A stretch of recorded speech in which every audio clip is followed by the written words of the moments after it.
कंधान देई मस्खरी करई,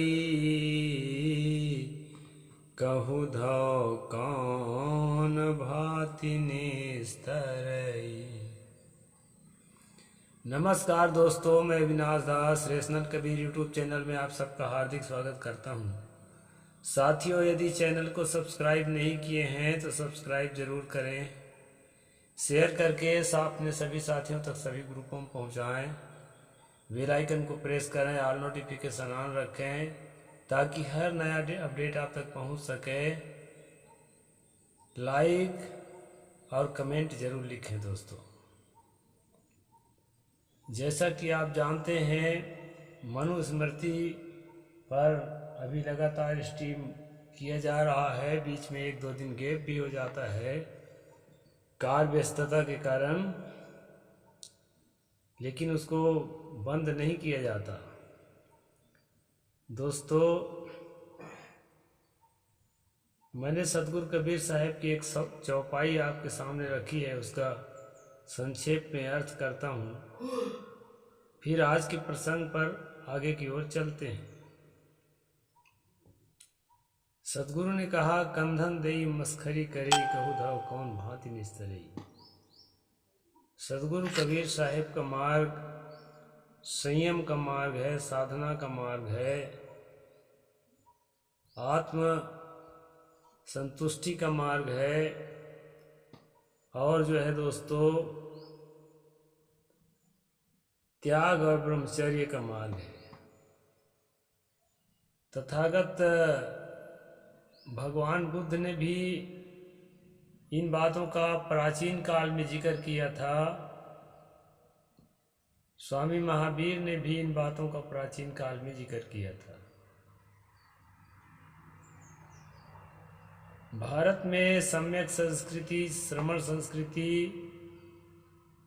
खत्म हो जाने के बावजूद भी विचारों के रूप में यह संस्कृति बनी रही, कहीं न कहीं पनपती रही,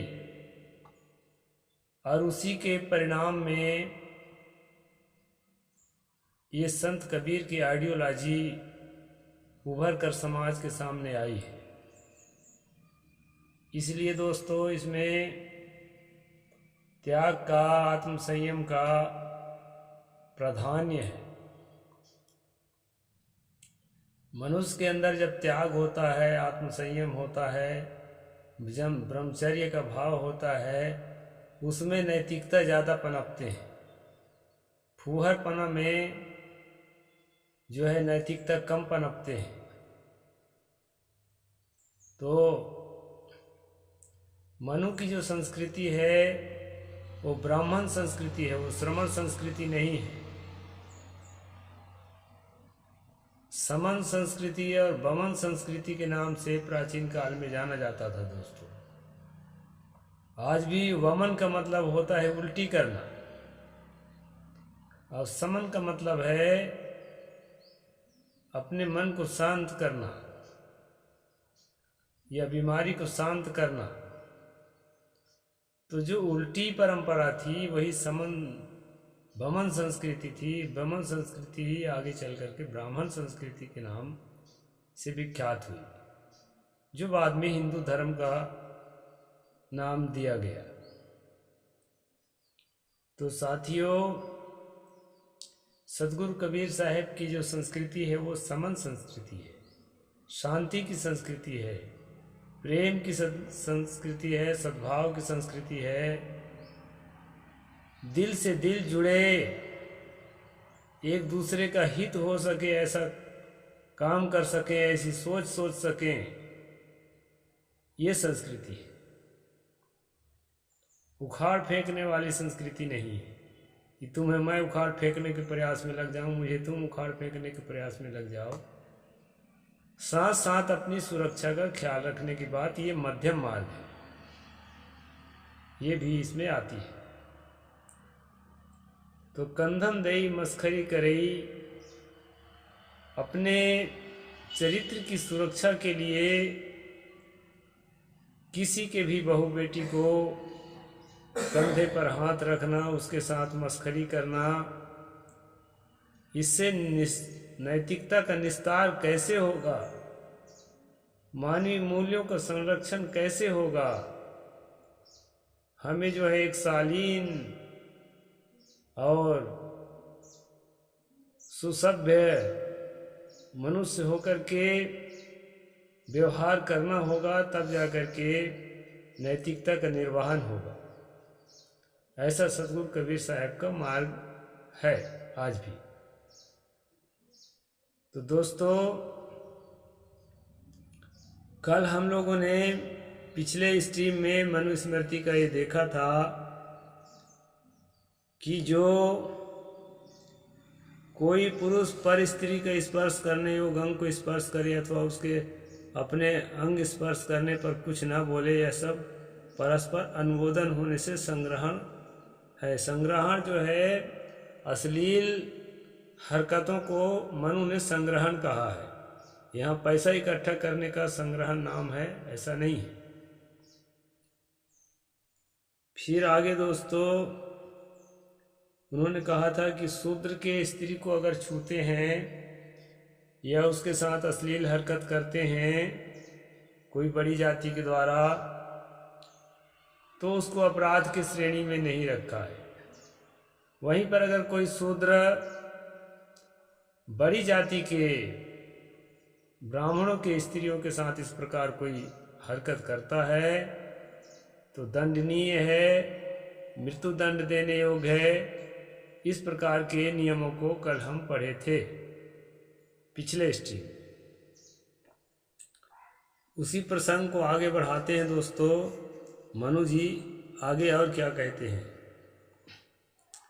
न संभाषां परिस्त्रीभिः प्रतिसिद्धिं समाचरेत् निषिद्धो भाषणास्तु सुवर्णं दंडम अर्हति।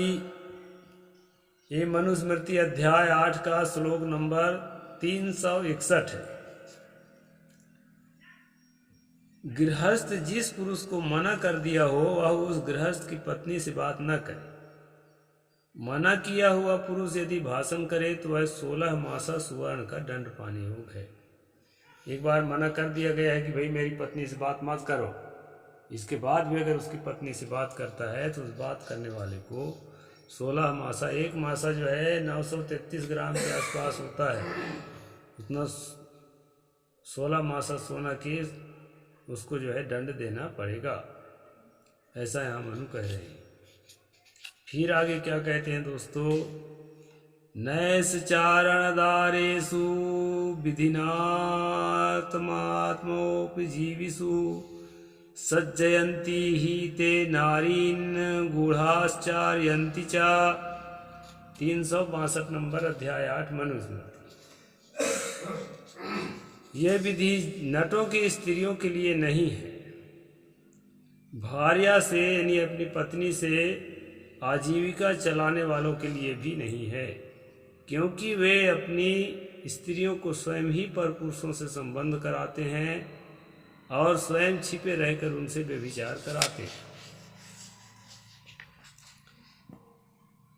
मेरी पत्नी से कोई बात करे या मेरी पत्नी को कोई एकांत में ले जाना चाहे या मेरी पत्नी के कंधे में कोई हाथ रखे, मस्करी करे, मेरे मना करने के बाद तो उसको जो है मनु ने 16 मासा सुवर्ण का अर्थदंड जो है जारी किया है, कितना अर्थदंड देना पड़ेगा।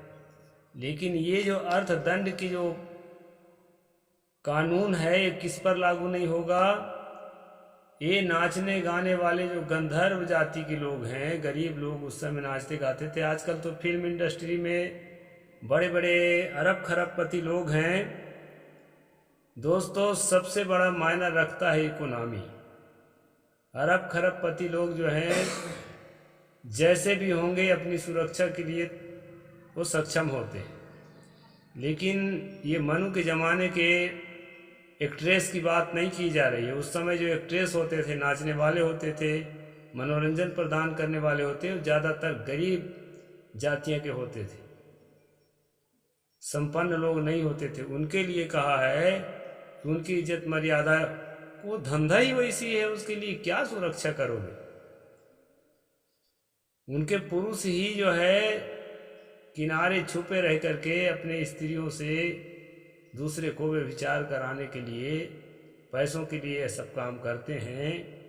इसलिए उनके लिए किसी भी प्रकार से अर्थदंड का विधान मनु ने नहीं रखा है। अब ये सोचने की बात है दोस्तों,